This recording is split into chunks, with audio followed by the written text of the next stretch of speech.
مال دا د نن ګټو ته چې خلک په هر نامه او په هر شکل ګوري، خو دا د رحیم صاحب د بهترین تنظیم نتیجه او برکت دی. د دې باید موږ ټول اعتراف وکړو. او درېیمه خبره په هغه ورځ دا ما وکړله، ما ویل بدبختانه موږ په دې وطن کې داسې اوسېدونکي خلک یو چې کله قامي همدردي، خپلوي، پښتنوالي یا د سپېڅلي دین په نامه د ځانه سره ترلاسه کړو، یا د کام په نامه د ځانه سره ترلاسه کړو، یا د ترقۍ او د خوشحالۍ په نامه یې د ځانه سره ترلاسه کړو، نو په دې نامه چې بیا کله موږ د یو کونسلر تر حده پورې چوکۍ ته ځان ورسو، بیا زموږ د بینک بیلنس حساب کتاب دنیا کوي. بیا په موږ چې کتابونه لیکل کېږي، شعرونه لیکل کېږي چې دلته یې پراپرټي ده، هلته یې کاروبار دی، دا یې وګټلې، هغه یې وګټلې. ما ول د دې په هر سړی اعتراف کوي چې هغه رحیم صاحب چې هم MP پاته سو، هم سینیټر پاته سو، او هم په داسې حالت کې وفات سولو چې په خپله یې مینیو. ما زما نه دی خیال چې د ده د پلار او د نیکه سوده ته ورپاته سوی کور او جایداد دی یو ورکړي دي، بیا د ده په بینک بیلنس کې څوک پیدا کړي. داسې کوم ایمانداري راواخلي. نو دا درې څلور خبرې هغه وخت هم موږ کړي دي. زه نن بیا دا خبره تکراروم، خو نن یې په دې شکل کول غواړم. زه به مبارکي په دې بنیاد د نوي نو منتخب مرکزي او صوبایي اګزیکټیو د پښتونخوا ملي عوامي ګوند ته ورکوم چې تاسو اصغر به کېدی شي د عوامي نیشنل پارټۍ د صدر په حیثیت تر یو حده پورې د ذموارۍ او تر بوج لاندې تاسو په دوو درې حوالو اوس د ډېرو ذموارۍ او بوج لاندې سولاست. تاسو چې د خپل ګوند د دې ننني سیشن دپاره کومه بیانیه خپله کړله یا کوم اختلاف رایه چې تاسو کېښوله، یقینا دا د ټول کام بیانیه ده، دا د ټول وطن بیانیه ده. چې زه به دا ووایم چې پر دې تلل اوس په مستقل مزاجي سره ښه غواړي. خدایه مکه خدایه مکه خدایه مکه چې سهار چې د کومې بیانیې څخه د انحراف پر بنیاد، د کومې بیانیې مخ په وړاندې د بیولو پر بنیاد دا په زرهاو په زرګونو خلک ناست دي. خدا نخواسته چې سهار د دې کام په ذهن کې، په وجود کې دا سوال بیا را پیدا نه شي چې په کوم بنیاد موږ تاریخي پنځم کانګرس وکړي. خدا نخواسته په هغه کې یو تذبذب، یو پریشاني، یو سوال او جواب پیدا نه شي. زه به پر دې بنیاد مبارکي خوشحال خان یا نصرالله خان زیر یا مختیار لالا یا د دوی ټیم ته ورکول غواړم چې دا یقینا لکه رضا لالا چې خبره وکړله، زه به دا خبره وکړم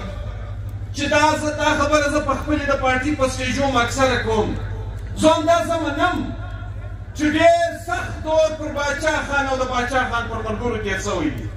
ډېر سخت دور د خانشین او د هغه پر ملګرو تېر سوی دی، ډېر سخت دور پر رهبر تحریک خان عبدالولي خان او د هغه په ملګرو تېر سوی دي. جیلونه ول، جلاوطنۍ ولې، قید و بند ولو. لیکن زه دا خبره کول غواړم چې هغه وخت کم از کم دا شی ولو، ریاست مخامخ ولاړو، یو ملګري په کور به یې چاپه وواله، هغه به په افغانستان کې جلاوطنۍ خپل کړی و، پلار و، زوی و، ورور به یې جیل ته بوتلل چې په لاس به ورلل، د کرایم برانچ په تارچر سیلو کې به پراته ول، د حیدرآباد ټریبونل د سازش په کیسو کې به پراته ول، او داسې به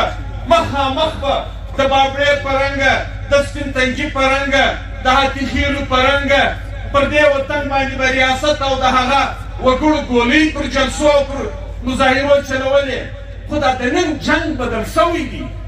نن دښمن ځان نه رامخې ته کوي. زه دا خبره م اکثره د بلوڅ په سټیج کومه، زه وایم بلوڅ تاسو خوشقسمته یاست، ستاسو هر مرګ چې کېږي، ستاسو هر کور ته چې جنازه درځي ریاست اعلان کوي، ISPR اعلان کوي چې پلانی بلوڅ موږ شهید کړي، پلانی بلوڅ موږ پورته کړي. ما ویل د پښتون قومي تحریکه سره المیه او بدبختي دا روانه ده چې زما غوښې پر چتو والوځي زما په منځ کې دماکې وکړي زما ټارګېټ کلینګ وکړي وایي دا طالب دی وایي دا پلانی تنظیم دی دا هرار دی دا دعوه ده دا چش دی او چش دی یعنې داسې نمونه یې زموږ د مرګ دپاره انتخاب کړي دي ما درته ویلي چې زه مړ شم زما په ګوند کې دماکه وسي زما د ملګري ټارګېټ کلینګ وسي سهار د دین په نامه خلک زما د مرګ قبولیت قبول کړي اوس زه د چا پسې راشم زه د کم ملا سره خدایه مکه زه ملا خو د یو وطن د یو وجود حصه خلک یو موږ خو د جوماتو د حجرې د یووالي خلک یو نو ځکه پښتون قومي تحریک ته دا ټیم چې کوم چیلنج ورپېښ دی دا ډېر سخت ګران او مشکل دور دی چې پر موږ ټولو تېرېږي خو زه به دا ووایم چې که نن د رضا لالا د خبرې په تسلسل کې دا صحیح ده نن په بلوڅو کې مزاحمتي تحریکونه 4-5 روان دي خو پر نیشنل ایجنډا ګډ سره یو دي د براس په نامه یو تنظیم جوړ کړی دی بیا د دوی په منځ کې اختلاف نشته دا زه منم چې په دې پښتون افغان وطن کې به د سیاست د لارې زه به وایم چې پر دې لاره تلل صحیح دي خوشحال خان به وایي چې پر دې لاره تلل صحیح دي بل مشر او ملګری به وایي چې په دې لاره تلل صحیح دي لیکن چې زموږ قام ته ورپېښي د کابله رانیولې بیا تر پېښوره د چمنه ورنیولې بیا تر ژوبه پورې پر دې باندې د عثمان خان د خبرې په رڼا کې یو داسې نیشنل ایجنډا موږ ته پکار ده چې موږ د دهشتګردۍ د مخنیوي دپاره یو شو موږ د خپلې پسماندګۍ د ختمولو دپاره زه پسمانده ولې یم عجبه خبره دا ده په 21مه صدۍ کې داسې شتمن قام چې په لرو بر افغان کې د دنیا هر هغه وسایل چې خدای پاک یو مځکې ته ورکړي دی د پښتنې خاورې ته ورکړي دي بیا هم زه پسمانده یم زه دریاب لرم خو زه د فصل دپاره مځکه نه شم آبادولی زما په اوبو دغه بجلي جوړېږي خو دغه بجلي ما ته نه رسېږي زما د وطنه ګیس وځي اول چې دوی ده ګیس چې دوی د کرکسه د ملتان او د لاهوره پورې رسېږي داسې چې نو راواخلي چې نن د دې ډیورین په هاخوا ور واوړې زما د وطن لوټ مار شروع دی خلک دې ته د کام بچي د وطن د بچي په صفت اشاره کوي تاسو راسئ د چمن ملګري دلته ستاسو د مرکزي اګزیکټیو حصه افغان او اعظم به ناست وي تاسو پوښتنه ځینې وکړئ چې تاسو راسئ د چمن په انلسي کې وګورئ لکه ته چې ټول افغان وطن یې لوټ کړی دی را روان دی په دې خوا او دوی وایي موږ د کام عزیزان یو زموږ ادارې ړنګې شوې زموږ کام در په دره سولو نو پر دې پېښو باندې دا زموږ د ټولو ذمواري جوړېږي ګوند دې د هر چا خپل مبارک وي جنډۍ دې د هر چا خپل مبارک وي سیاست او ناره دې د هر چا خپل مبارک وي خو چې چیرې موږ ته کامې ستونزې پېښې دي پر دې باید موږ په کلکه پر هغه نظریاتي بنیادو باندې سره یو ځای شو چې باچا خان یې بنیادونه ایښي پر هغه بنیادو سره یو ځای شو دا کام چې څنګه تقسیم شوی دی د دې د یووالي لپاره او دا خبره اوس هر ځای کوم کله ناکله په دې باندې خلک نوټس واخلي هغه هدف ته به ځان رسو چې چیرې باچا خان پټ دی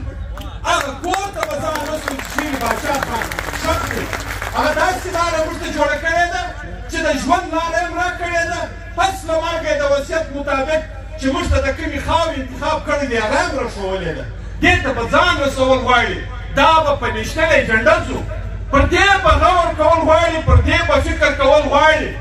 د په دنیا کې تاسو لیدلي دي چې در نجیب یې راواخلې بیا در نقیبه پورې چې د اسد خان یې راواخلې بیا در عثمان خانه پورې چې دا کومې پېښې په کوم شکل زموږ په دې وطن کې د موږ سره سوي دي د دې مخنیوي به کول غواړي پر دې به سره درېدل غواړي چې په دې ملک کې د پارلمنټ د بالادستۍ د قانون د بالادستۍ خبرې خو په کتابو کې کېږي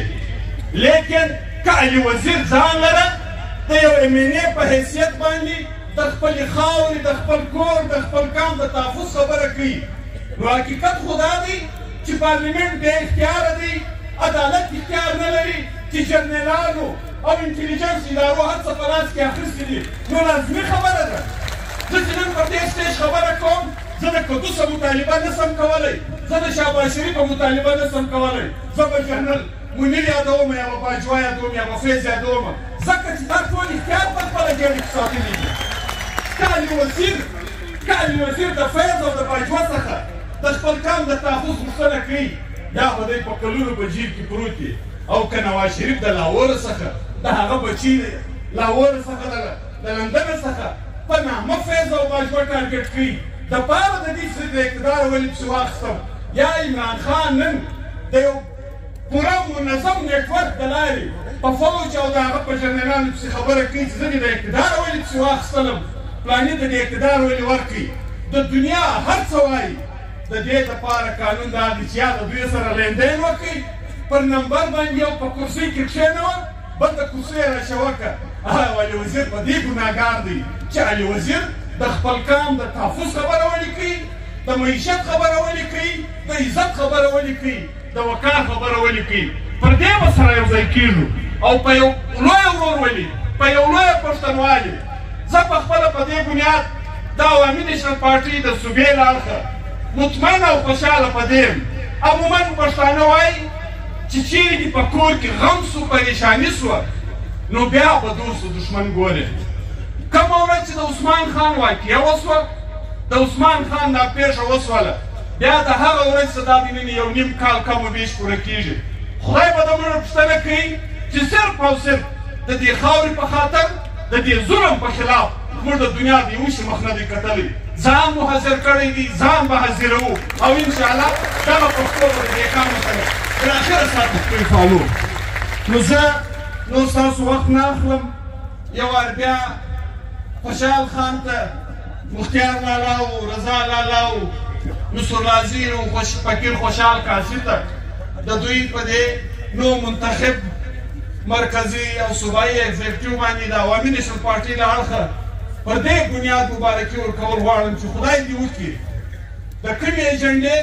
د کومې بیانیې پر بنیاد چې دا کار او دا ما ولیده عموما په پارټیانو کې موږ خپله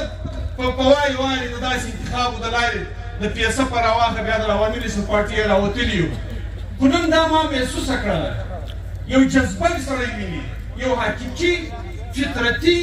جوش سړی محسوسوي دا کومه جذبه چې موږ دلته ولیده دا کومه مینه چې موږ دلته ولیدله دا کوم اعتماد او بروسه چې دلته موږ ولیدې نو زه به دا خواست کوم او د لوی الله به دا دعا کوم چې داسې جذبه داسې مینه داسې ورورولي داسې اعتماد داسې بروسه د خدای پاک نه ستاسو په دې مرکزي او صوبایي اګزیکټیو خرابوي او خدای دې موږ ته توان راکړي چې د دې قام ته ورپېښې د دې ستونزو د مخنیوي دپاره د ختمولو دپاره په یو نیشنل پښتون ایجنډه باندې موږ لاس هم سره ورکړو او دا قام د دې بلاو خلاص کړو ډېره مننه